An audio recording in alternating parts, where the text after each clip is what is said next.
पहला धमाका, दूसरा धमाका,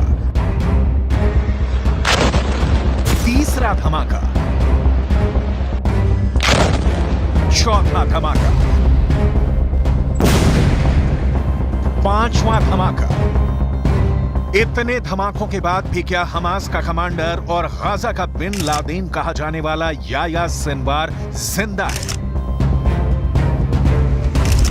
या फिर इन धमाकों में इजराइल का कट्टर दुश्मन हमेशा के लिए जिंदा दफन हो गया है?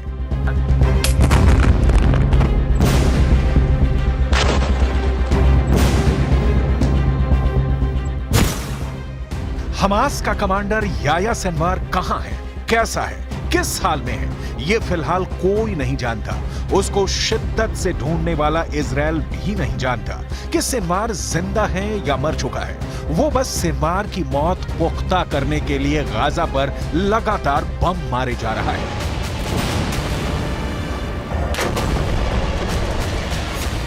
पूरी दुनिया जानती है कि सिनवार इस वक्त गाजा में ही है। अगर वो जिंदा है तो वो कहीं छुपा हुआ है। क्या वो बमबारी में तबाह हो चुकी किसी इमारत के खंडहर में छुपा है या किसी सुरंग में ठिकाना बनाया हुआ है? यही वजह है कि इजराइल हर दिन हमास के सुरंगों को निशाना बना रहा है। गाजा में चुन चुन कर हमास की सुरंग को बर्बाद कर रहा है। हर उस ठिकाने को निस्तो नाबूद कर रहा है जहां हमास का पूरा कैडर हो सकता है या फिर उसके लीडरों के छिपे होने का शक है।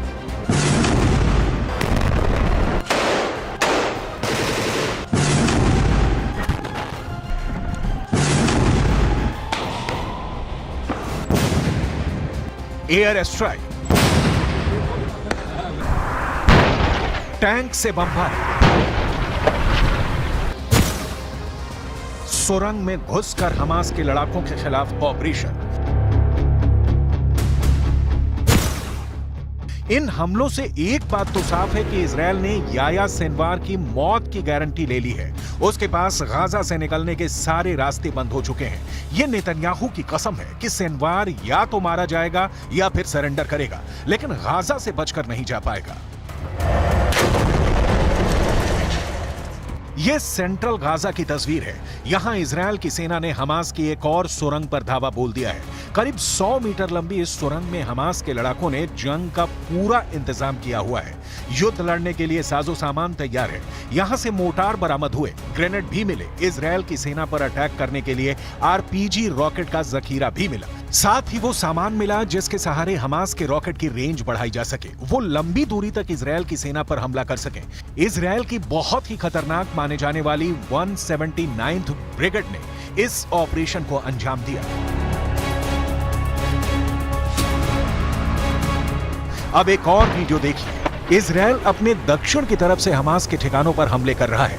एक के बाद एक टैंक से फायर किया जा रहा है। सेना की गाड़ियां हमास के ठिकानों और उसके एंटी टैंक दस्तों को तलाश कर रही हैं, क्योंकि इसी ने इजराइल की नाक में दम कर रखा है। देखा जाए तो इजराइल ने हमास के हर लीडर, फिर चाहे वो याह्या सिनवार हो, इस्माइल हानिया हो या खालिद मेशाल, सभी को हमेशा के लिए खत्म कर देना चाहता है। इसमें याह्या सिनवार जिंदा है या मर चुका है पक्का नहीं मालूम। हानिया और खालिद मेशाल भी खौफ में है, जबकि हमास के नंबर 2 सालेह अल अरूरी को इजराइल खत्म कर चुका है।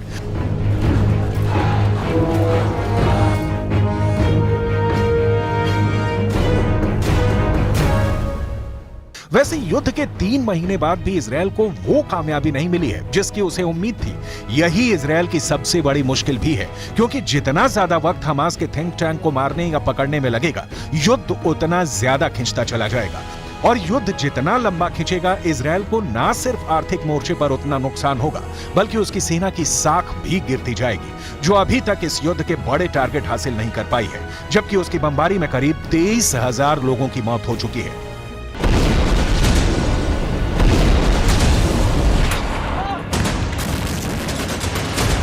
שלושה חודשים, החמאס ביצע בנו טבח נורא. הממשלה בראשותי הנחתה את צה"ל לצאת למלחמה כדי לחסל את החמאס, להשיב את חטופינו ולהבטיח שעזה לא תהיה עוד איום על ישראל. नेतन्याहू ये बिल्कुल भी नहीं चाहते कि उन्हें अब किसी भी तरह का नुकसान हो। वो गाजा में भी फंसे हैं और इजरायल के राजनीतिक हालात के बीच करप्शन के इल्जाम में भी फंसे हैं। लेकिन इजरायल के लिए इस वक्त सबसे ज्यादा जरूरी है हमास की हार, उसके बड़े कमांडर्स की मौत या सरेंडर। जब तक ऐसा नहीं होता तब तक ये लड़ाई चलती रहेगी। इसका अंत कैसे होगा ये फिलहाल कोई नहीं जानता। कई कोशिशों के बाद भी अब तक सुलझ नहीं पाई है। जब तक ये युद्ध चलेगा तब तक हमास के लड़ाकों के साथ गाजा में रह रहे निर्दोष लोग भी मारे जाते रहेंगे। उनकी जिंदगी बद से बदतर होती जाएगी।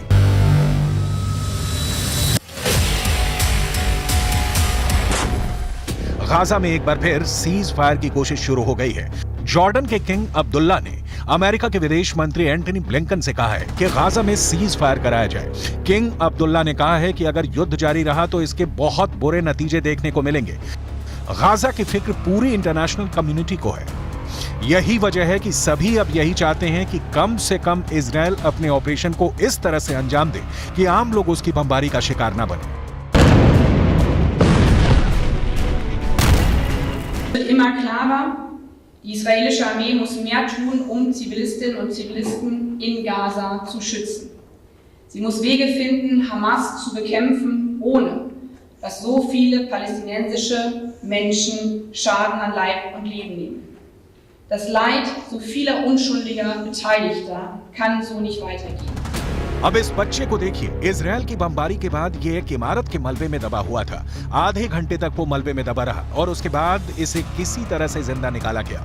इसलिए गाजा तबाही के साथ जिंदगी की उम्मीद भी देख रहा है। हालांकि धमाके और खून खराबे के अलावा गाजा में अब कुछ बचा नहीं है।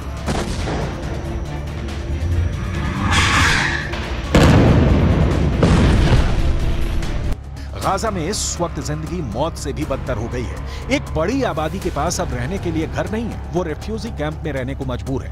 यहाँ न खाने की सही व्यवस्था है और न ही पीने की। मेडिकल व्यवस्था तो पहले ही चरमराई हुई है।